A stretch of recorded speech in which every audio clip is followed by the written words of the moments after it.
morning. Welcome to Radio Friends on this Wednesday, January 23rd, and my good friend Vera Massey is with us. Good to have you here, Vera. Good morning. And Happy New Year to you. Happy New Year to you. University of Missouri Extension, and I think it's been, well, you weren't on since last year. It's been That's 2 or 3 months. Yeah. That's right. Here we are in the new year, and we're going to pick up where we left off several months ago, and that is taking care of yourself, right? Taking care of yourself. That's hard work. It is. It is. I mean, it really is. And you've got a class with University Extension starting what, in February? Yes, in February that focuses, it's an 8-week program that goes into strategies of taking better care of ourselves. Mm-hmm. And so we talk about lots of different approaches to doing that, and we've had people that have participated that have had some pretty life-changing experiences. Because of this class? Because of the choices they chose to make as a result of tuning into their life a bit more. Mm-hmm. Every day we have opportunities to make a different choice. And many times, I don't know about you, but we find ourselves on automatic pilot, just doing the same thing the same way. And if that's working well for us, wonderful. But many times we're making choices that may not be leading to the life that we would like to be living with more joy and fulfillment. And so I always say each day, and starting a new year is always a nice time, just to focus on yourself. How am I doing? How's my body doing these days? Mm-hmm. How am I doing in the mind area? Are my thoughts, what kind of thoughts am I having? What kind of feelings am I having? Because our thoughts really guide us one way or the other. What we think is what we are. Yes. And unfortunately, many of the thoughts we have are negative thoughts. And negative thoughts often lead to negative feelings. And then it's very hard to live a life with great meaning. Mm-hmm. What do you say to somebody who is perhaps signed up for your class, and you tell them they've got to drop these negative thoughts, and they say, everything bad is happening to me. How do I get rid of these negative thoughts when I've got bad all around me? What do you say to somebody like that? One of the things that we do is start looking at things in your life that bring you joy. That are good.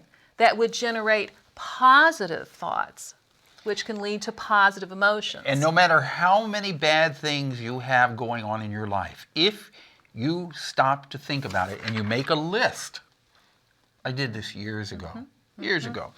You make a list of all the good things in your life and the bad things in your life. You're going to be surprised at how many good things you have in your life. Right. And a lot of the things that are good, we can help create by doing things that bring us joy. And for some of us, already in January, I'm thinking about the plants I'm going to plant. So am I. I'm thinking about the garden. I get excited. Yeah. I get excited. Before you know it, we'll be working out, putting the tomatoes out and the peppers out, and hopefully they'll do better than they did last year. Yes. So, it could be that, yes, there are challenges in our lives, but there are also many opportunities for us to cultivate joy, but many times we are living and letting things stress us. And when we are stressed, our brains operate differently. We get into that more negative mode. And there are strategies that we can use. Give us some strategies to get out of the negative mode. One of the things that we find is that it's how we choose to use our time. So stepping back and how are you using your time? For instance, one activity we use is we say, life is too short to. Okay, you can come up with a lot of things. For me, life is too short to read junk mail. But that can take time. You might find frustrating. Life is too short to argue. Yeah, I was going to say that. Life is too short to argue with somebody that you care about. It takes a lot of energy and emotion that oftentimes goes nowhere. Mm-hmm. And so trying to get a handle on how are we using our energy, our time, and our thoughts, and you have to be aware of it first. Yeah. Go back to the arguing thing again, because I think all of us have that problem from time to time. Mm-hmm. Somebody that you care about, that you live with, you get really frustrated. You know what I've found myself doing when I get that way? Okay, fine. You're right. And just let it go. Just let it go. And, you know, many of the things that we do want the last word on. Right. Just Or that, you know, I had somebody tell me one time, you want to be right or you want to be happy? You know, maybe I think I have the right way of doing something, but actually I've discovered there are many right ways to load a dishwasher. And Okay. it's funny how something is simple. You can get an argument over loading the dishwasher. Well, you know, why? Yeah. When we think about the things that take so much energy and time. Yeah, I found if I say, okay, right, you're right, that's fine, and Because just go some on about, things really don't make. they don't matter. But and it you think takes about so much energy. a year from now, or even 2 weeks from now, are you going to remember what that argument was about? And 100 years from now, is that going to make any difference Right. at all? So, you know, it's how we're kind of reflecting back. How much time do we spend on generating negative thoughts and feelings? And it starts by tuning in. And so one of the things that I do, and I encourage others to do, is to use their breath periodically. We take breathing for granted, but the breath is a great way to help us just tune in. And so sometimes taking a deep breath allows you a time to quiet the mind. Oh, that's when you hear, okay, just stop, take a deep breath, and step back a little bit. Before you react with Yeah. a comment, you react in the same old way that maybe doesn't prove to be helpful Yeah. in relationships or So you'll be life. covering Covering all lots of of this. these things. How to be more responsive versus reactive to life.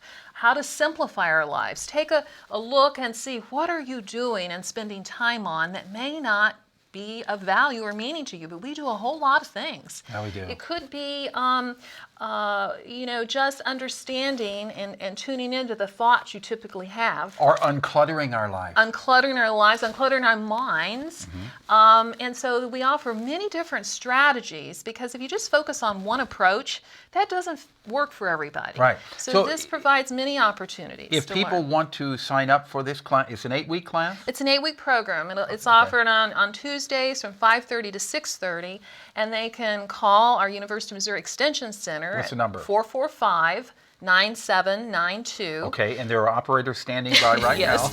now. And we can send them the information, Okay. email or in the mail. What's the number again? 445-9792. That'd be a great way to get into springtime. Live a healthier Right. life. Thank you, Vera Massey. Pleasure having you here. Thank you, Paul. Tomorrow, Dave Mars will be on our program. Our show directed by Travis McMillan, Reynolds Journalism Institute. Audio is Pat Akers from KBIA. Our floor director is Elizabeth Hayden, and our assistant producer and guest coordinator, Uncle James Mouser. Send me an email, pepperp@missouri.edu. Bye-bye.